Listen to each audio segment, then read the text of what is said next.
I think family gardens are important to me personally in the communities in which they're located because they're doing one part, even if it's a small part, in reversing the slippery slope of how we are allowing our children to engage with nature. I think the single most important thing is to get a child outside and in a garden as early as you possibly can. The youngest that we know that came to our children's garden was 4 days old, and I was absolutely elated because even these young children that are a few months old, they can start to see color, they can hear, they can smell, they're interacting with their parents or a caregiver, in a wonderful place designed for children. We wanted a place that was really just for the kids. Before we had that, families would visit here, and kind of the big draw was to go to the lake, feed the koi fish in the pond in the Japanese garden. But that was pretty much the experience. I would take tours of school groups and I would hear the moms and the teachers say, no, don't touch that, stay on the path. And we really wanted a place where the kids could get off the path, really engage in the plant material and the natural world. We want the kids to run. It's okay if they skin their knee. We want them to play with their friends or their siblings and perform a stage that they dream up on the minute.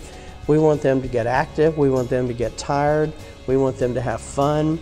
And we have all those components that Cindy has in what seems a very easy way, but a very complicated system to build all these things into this wonderful 2.5 acre garden.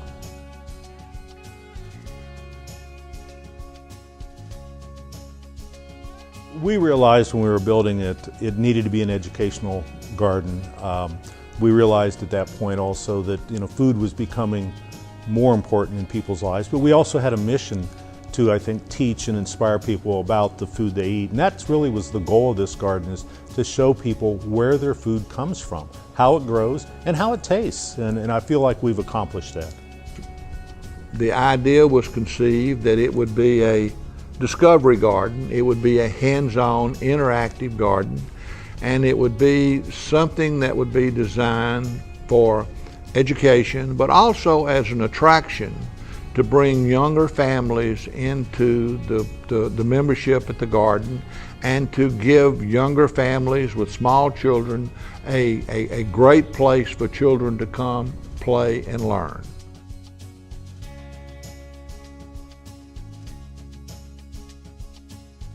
I believe that every design or landscape has a story to tell, and we like to unearth that story for others to learn.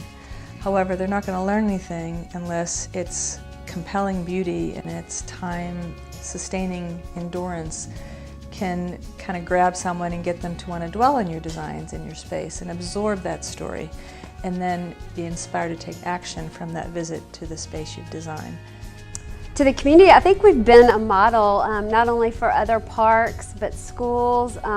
Really, when we were designing it, we were really thinking about the homeowners too. Let's show some easy things that parents can do in their own backyards to make it easier for children to engage in nature play. And so I think, I know that we've inspired people because I hear kind of the success stories, and I hear other institutions and organizations come in to visit to kind of get ideas, and they've told me how they've been able to incorporate some of the things. So.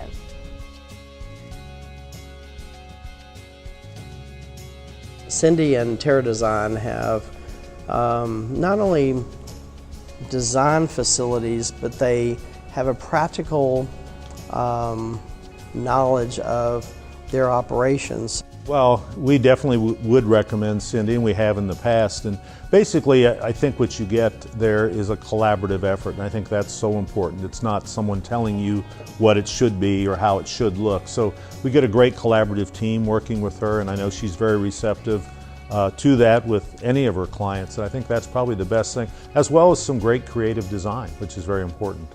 The whole design team, everybody we worked with at Terra, they were so approachable. I mean, just accessible, responsive. With one call I could get some answers, and it was really like a really close working relationship. And so I think it was a great group of people too. If you're going to be working on a project that takes as long to design and then build a children's garden, you really want to like the people, and you really want to feel like they're listening to you and respecting your part of it too. So it was really great.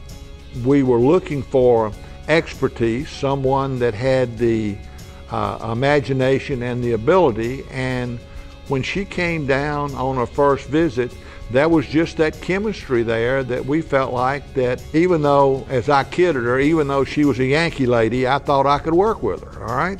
And we've laughed about that from that standpoint, but it was good chemistry, and there really wasn't, we really didn't look at a second option. It was her job from the very start.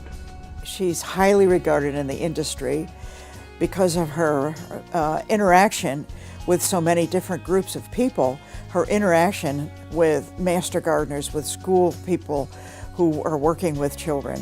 And this sets her apart from many landscape architecture firms because of this.